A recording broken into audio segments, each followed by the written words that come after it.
Hey, dans cette partie, on va parler musique, on va parler de tout ce qui est fichier audio et on va essayer de comprendre un petit peu comment tout ça, ça marche. Donc, premièrement, dans toute cette vidéo, on va parler de l'introduction des fichiers audio. On va savoir qu'est-ce qu'un fichier audio, la petite musique qu'on entend, comme là, la petite musique qu'on entend derrière, on va essayer de la décrire et de savoir qu'est-ce que c'est finalement pour l'ordinateur. Puis finalement, on verra dans une autre vidéo les logiciels de visionnage, de retouche et de conversion. Puis à la fin, les logiciels de classement de toutes ces vidéos-là. Donc on verra les logiciels de classement pour l'instant que sur ordinateur, puis on verra maintenant avec la démocratisation d'Internet les classements qui lient et l'Internet et l'ordinateur. Alors, première partie, le son. Qu'est-ce que c'est que le son?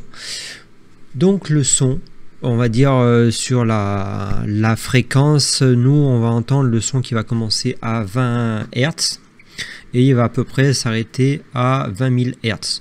Quand on est plus jeune, on entend un petit peu plus de son, donc ça monte un petit peu plus haut, et plus on vieillit, moins les sons super aigus on va les entendre. Donc au niveau de la fréquence, ça va donner ces fameuses courbes qu'on voit bien. Donc voilà, on va différencier ça, déjà les sons aigus, les sons graves. Après on va passer justement à ces fréquences là et de savoir au niveau ordinateur qu'est-ce qui stocke. Donc l'ordinateur, si on décrit avec un logiciel, si on analyse juste le son au niveau des fréquences, donc là on a les fréquences juste à côté. Donc là les couleurs c'est juste au niveau de la puissance. Donc quand c'est noir c'est qu'il n'y a plus de son. Et quand c'est rouge c'est qu'il y a une certaine intensité de son. Donc ça c'est juste au niveau de l'intensité. Nous ce qui nous importe ça va être cette fameuse crête. Cette fameuse crête, si on revient juste avant, on voit que l'oreille s'arrête à peu près à 20 000. Donc on va dire au-dessus de 20 000, ça ne sert à rien de forcément enregistrer parce que c'est des sons qu'on ne va pas entendre. Que nous, humains surtout, on ne va pas entendre. Donc finalement, une bonne piste audio va s'être écrétée à 22 000. C'est largement suffisant. L'intérêt de monter un peu plus haut, c'est qu'on va pouvoir faire des retouches un peu plus précises. On aura une plus large bande. C'est comme au niveau de la photo. Si on a plus de qualité, on pourra tout simplement plus la retoucher que si on a juste ce qu'il nous faut en pixels.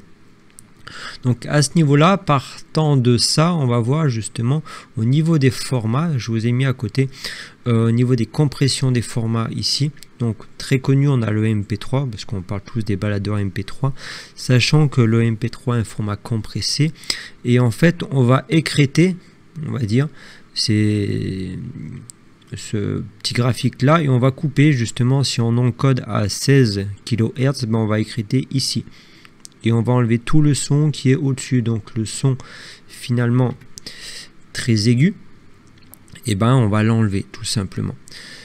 Ça peut être aussi le son grave qu'on va enlever, une partie du son grave. Donc on verra en fonction de certains formats et en fonction de certaines enceintes, ben on va perdre du son aigu, on va perdre du son grave. Donc forcément il sera moins lourd le fichier parce qu'on n'aura pas besoin d'enregistrer ces données là, mais du coup on va perdre au niveau de l'oreille beaucoup de sensations. Donc pour faire simple, quand on enregistre un son, c'est forcément assez linéaire. Au niveau de l'ordinateur, il va devoir l'enregistrer des données précises en fonction d'un temps. C'est ça qui va faire la deuxième qualité du son. C'est que plus on décompose cette fameuse courbe, plus on aura une réalité plus proche, enfin une restitution plus proche de la réalité. Donc ça c'est en fonction de l'enregistrement. Donc c'est aussi des termes qu'il faudra regarder au niveau des micros parce que souvent on peut pas trop contrôler quel est le paramètre. C'est de cette manière là qu'on va pouvoir un petit peu mesurer en kilohertz combien de kilohertz on va pouvoir enregistrer et en combien de bits aussi de cette manière là. Là c'est juste pour voir la qualité audio, qualité d'autres enregistrements beaucoup plus performants. Quand vous êtes dans votre propriété de vos haut-parleurs, ça vous pouvez voir la qualité justement et tester la qualité de restitution. Après il faut avoir aussi des enceintes viables, on verra justement par rapport à ça qu'est-ce qu'on peut faire. Donc de paramètres justement ce fameuse gamme au niveau de la quantité ici des kilohertz, mais aussi au niveau de la fréquence. Plus on va décomposer la fréquence, plus on aura d'informations de cette manière-là aussi. Donc par la suite, on va regarder si on compresse ou si on compresse pas un fichier MP3. Sachant qu'une musique, en général, on sait que c'est vers les 3-4 émo. Finalement, on va décomposer la musique en octets. Et ça va être tant d'octets par seconde, et vu que finalement on va devoir faire des courbes un peu dans tous les sens qui vont monter autant dans le grave que dans l'aigu, finalement on va avoir plein de petites informations qui vont se mettre bout à bout. Et l'intérêt, c'est que il faut pas trop que ça prenne de place. Un format classique d'une bonne, on va dire en full qualité d'un morceau de musique, on sera forcément plus vers les 10 émo, voire plus. Donc au niveau la taille pour les supports, c'était un peu beaucoup, donc c'est pour ça le format MP3 est arrivé assez vite. Alors le format MP3 de base limite entre 20 Hz et 20 kHz, donc si on revient au premier graphique, donc ça veut dire qu'on abandonne quand même pas mal de choses. On va couper à peu près par là, et là on va couper par là, sachant qu'on voit qu'il y a aussi beaucoup d'autres conversions. Plus on diminue, plus on va se perdre des valeurs au niveau grave et aigu, comme on l'a vu. Donc il y a plein de formats que nous proposent d'autres sites, par exemple le site HD Trike, où on va dire c'est plus pour les passionnés de musique qui ont besoin de la vraie restitution du son. On pourra choisir le format. Vous verrez que sur la plupart des plateformes, en général, c'est même pas proposé, c'est en MP3 et on sait même pas finalement la qualité de sortie au niveau de la compression, quel est le vrai format. C'est pour ça qu'en général, quand on achète un CD aussi, on a une meilleure qualité parce qu'ils nous mettent toute la qualité de l'audio de cette manière-là.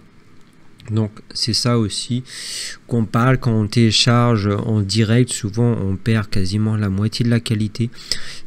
Donc si c'est juste pour écouter sur un baladeur, ça suffira. Donc les bonnes qualités au niveau audio sans réduction de données, ça va être ces formats là, sachant que il faut que votre support, votre baladeur puisse accepter ces formats là. Donc on verra que la plupart du temps il les accepte, mais après il faut faire attention pour les vieux postes de voiture par exemple, c'est ces fameux codecs justement, parce que chaque format c'est un encryptage différent et du coup le lecteur devra décrypter ce signal là. Donc pour résumer, le MP3 c'est un format, en fait c'est le MPEG 1.5, donc c'est un algorithme de compression assez puissant, mais par contre il nous enlève quand même beaucoup de données. L'intérêt qu'il se soit vraiment développé, c'est que dans le format MP3, on ne peut pas mettre une mode de protection. Vous verrez quand on va faire la deuxième vidéo, qu'on va essayer de récupérer ce qu'il y a sur un CD, on verra que la plupart du temps, c'est pas du MP3 parce que c'était compressé dans un format, enfin encapsulé dans un format qui nous empêche les copier-coller, qui nous empêche les gravures. On peut toujours passer outre parce que le signal passe à un moment ou à un autre vers nos enceintes, donc on pourra la récupérer, on verra comment on fait dans ce second temps là. Maintenant on va voir juste pour clôturer la formation, finalement on veut acheter une enceinte, on a un CD de bonne qualité, mais on va se fier sur quoi au niveau de l'enceinte. Donc au niveau de l'enceinte, hop, je vous en ai pris deux. Donc une quand même à 1290 €, donc c'est pas que le design, on va se dire, ça doit être un petit peu plus. Donc au niveau des caractéristiques, on va aller voir ce que je vous ai dit depuis tout à l'heure. On va descendre tout en bas et on va regarder un petit peu ce qu'ils nous disent. Et c'est ici qui va être intéressant, c'est les bandes passantes. On l'a vu tout à l'heure, ce qui était le plus important. Au niveau des graves, donc on voit que normalement l'œil humain il commence à 20 Hz, là il est même en dessous. Il finit à 20 kHz et là il est même au-dessus. Au niveau de la puissance aussi, il est déjà assez élevé. Il a plein de formats justement au niveau des technologies pour lire plein de différents formats. Il travaille en 24 bits, donc une fréquence très élevée. Donc c'est pour ça qu'il est beaucoup plus cher. Si on prend une autre enceinte, la petite enceinte JBL que beaucoup de monde connaît, donc beaucoup moins cher, 200 €, on est 10 fois moins cher. Là forcément on aura des petites restrictions. Au niveau de la fréquence, on voit qu'on commence à 70 Hz et on arrive par contre au top à 20 kHz, mais on voit que finalement 70, donc si vous vous rappelez, 70 c'est tous les graves, et en général ces petites enceintes ont du mal à restituer les vrais gros graves et du coup elles vont se restreindre énormément parce que normalement on commence à 20, là on enlève de 20 à 70 tous les graves. Donc pour des petits sons, ça paraît correct, c'est normal pour des petites enceintes. Après, c'est ces fameux boom boom qui font vibrer mal, qui font un mauvais son au niveau de la vibration. C'est que au niveau des graves, ça sature et du coup, ça passe plus à ce niveau-là. Donc, voici au niveau de ce qu'il faut regarder quand vous achetez une enceinte. C'est pas juste sa puissance de restitution en décibels, c'est surtout ça aussi.